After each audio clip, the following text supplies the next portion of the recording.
Hoje a gente vai desmistificar aí a inflação. Tá? Muitas pessoas, hoje em dia, eu percebo muitos jovens, na verdade, né? Eles estão achando que a inflação vai acabar, comer todo o nosso dinheiro do nada. 2, 3 aninhos aí, já era. Quem é CLT, já era. Perdeu toda a grana. É isso que está sendo divulgado. Eu não sei qual influenciador de cripto tá fazendo isso com a galera. Agora eu tenho propriedade para falar porque eu estudei nos últimos meses praticamente só cripto, tá, irmãos? Eu invisto aí em XRP, eu tenho Bitcoin e eu percebi que o mercado de cripto, a maioria, tá? Não vou falar todos, mas a maioria são meme coins, são altcoins que não tem fundamento nenhum. Tá? Não vou generalizar, mas a maioria sim. É só para você ganhar o dinheiro ali e tchau. Entendeu? Porque elas tendem a ir a zero, a maioria delas, né? O único que, para mim, faz sentido mesmo ao longo prazo é o Bitcoin olhando o histórico. Só tem duas certezas com o Bitcoin. Ou ele vai valer muito no futuro, porque é uma moeda deflacionária e não é fiduciária, né? Ou ele vai chegar a zero, porque pessoas não vão querer mais comprar esse ativo. Então, só tem duas certezas sobre o Bitcoin. A inflação é o aumento dos preços de bens e serviços. Ela implica na diminuição do poder de compra da moeda. Então, se a gente olhar aqui, ó, como que a inflação ela é calculada? Ela é calculada aí nos itens da cesta: alimentação, habitação, vestuário, transporte, saúde, despesas pessoais, educação e comunicação. Então, por isso, tem pessoas que têm uma inflação maior que a outra, né? Não percebe, mas tem, né? Por isso que muitas pessoas falam, não é possível. Esse ano foi 20%, esse ano foi 50%. Não é possível, mas por quê? Porque talvez você consome produtos diferentes do que a outra pessoa. Talvez você gaste em outras coisas que eu não gasto. Tá, irmãos? Por isso que a inflação ela é muito pessoal. Obviamente que não dá para confiar totalmente nesses dados, né? Esses dados aqui são divulgados pelo Banco Central. Ele não tem a ver com o governo, porém a gente sabe que quem coloca o presidente aí do Banco Central é o nosso presidente atual, né? Mas isso não significa nada que o nosso presidente vai interferir. Tem pessoas muito qualificadas para fazer essas somas. A lei decreto 8.880 de 1994 começou o salário mínimo de 64 e 79. E no mesmo ano já foi para 70, 96, 112 e foi evoluindo. Aqui a porcentagem, ó.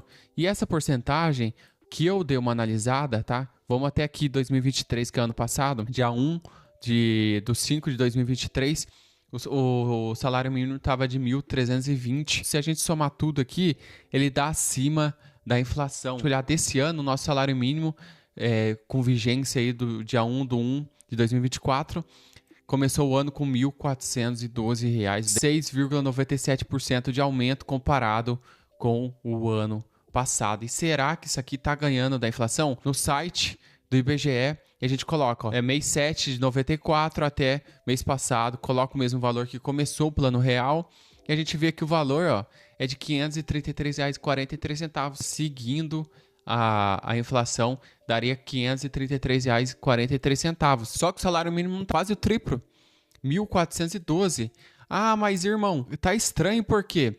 Porque eu não consigo comprar uma casa, eu não consigo fazer nada. Ó, de 1994, se a casa valia R$ 10 mil lá no começo, se a gente corrigir o valor para agora, uma mesma casa aí valeria R$ 128 mil, seguindo só o GPM, né, a valorização aí dos imóveis. O GPM no Brasil, ele é muito distorcido, né, depende muito do local. Aqui no interior de São Paulo, se a gente for ver, a gente acha uma casa aí por R$ 120 mil, a gente acha até 150, 200 mil, uma casa simples, né? Então, se a gente perceber, há um tempo atrás, em 1994, dificilmente tinha uma casa de R$ 10 mil. Eu acho que provavelmente eram uns R$ 20 mil naquele tempo, tá? Não tenho certeza, mas se a gente corrigir para R$ 20 mil, 257 mil é uma casa legal. Só que vai depender, se você for comprar uma casa aí em Balneário Camboriú, óbvio que vai estar R$ 1 milhão.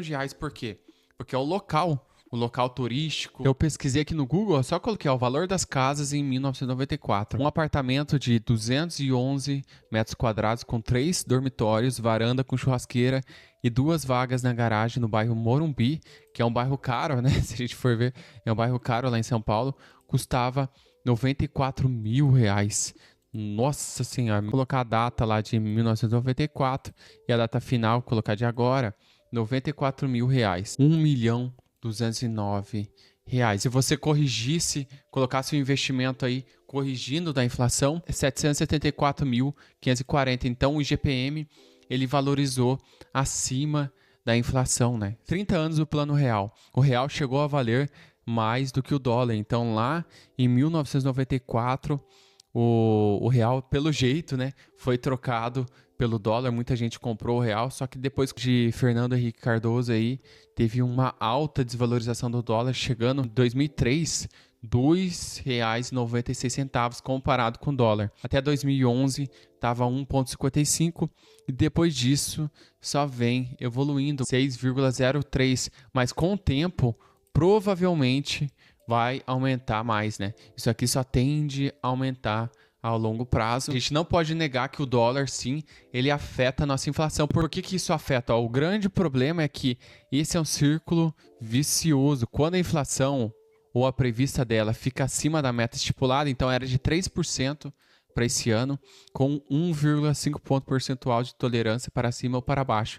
Então, se eu não me engano, já passou disso, né? O Banco Central sobe a taxa de juros. Hoje ou amanhã, eu acho que é hoje dia 11/12, vai ter a reunião do Copom para ver se vai aumentar ou não a taxa de juros. Mas a alta taxa de juros eleva o gasto do governo com despesas financeiras, especialmente os juros da dívida pública. E será que é bom uma taxa de juros alta para o país?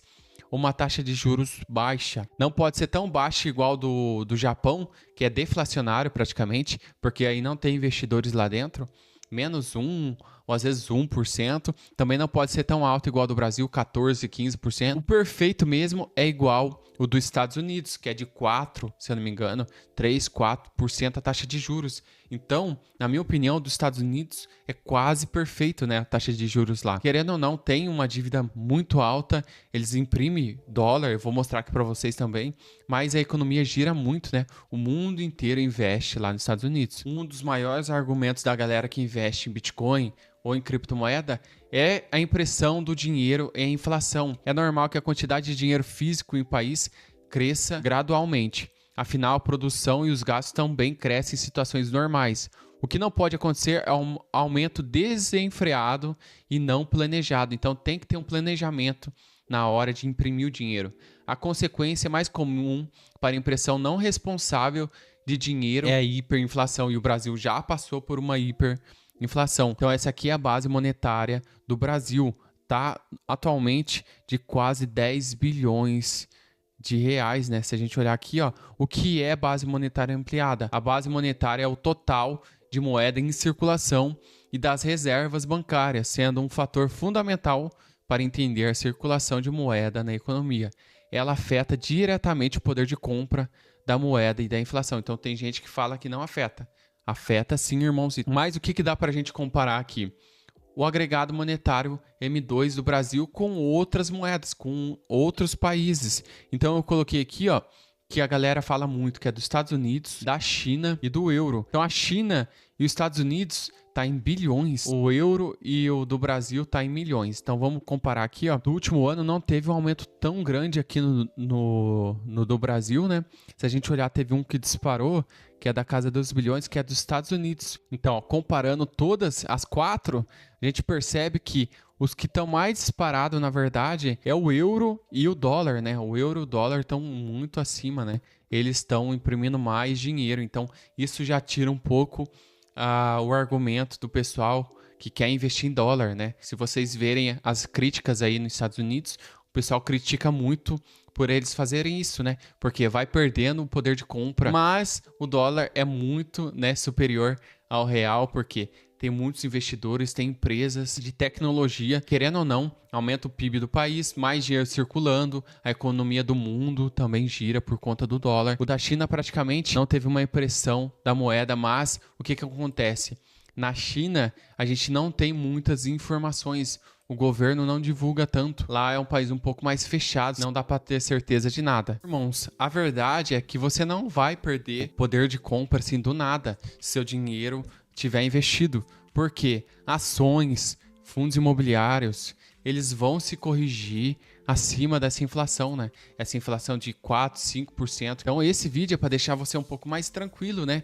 Porque os proventos vão te ajudar sim no futuro viver de renda. Você vai conseguir viver de renda sim. A gente aportando agora, no futuro a gente tem uma valorização aí. A valorização vai estar acima da inflação, além de a gente ver aqui uma evolução patrimonial e também a gente vê uma evolução dos nossos dividendos, uma evolução que 2025 provavelmente vai estar muito maior. Então, para a gente ganhar da inflação, o que a gente tem que fazer? Eu invisto por mês R$2.000. Ano que vem, se a inflação foi de 5, ano que vem o que a gente faz? Aumenta então R$100 nos nossos aportes. Além de colocar investimentos aí que rende acima da inflação, 1% ao mês, corrigindo com a inflação nos aportes nominais. A gente vê aqui, ó, calculando em 10 anos, irmãos, a gente vai ter 602 mil. Em apenas 15 anos, a gente já chega aí no R$1 milhão. No momento eu tenho 26 anos, então com 40 anos eu já serei milionário fazendo essa estratégia. Eu nem coloquei aqui os aumentos por anos, né? Se a gente olhar aqui no ano 15, a gente já vai estar investindo 4 mil, 5 mil por mês por conta da inflação, né? A gente foi aumentando os aportes. Então é isso, irmãos. Essa é a minha opinião sobre a inflação. Deixa no comentário o que você acha. Se eu falei alguma coisa errada aqui, você discorda da minha opinião ou não, se vale a pena ainda investir no Brasil. Muito obrigado por assistir até aqui. Fui!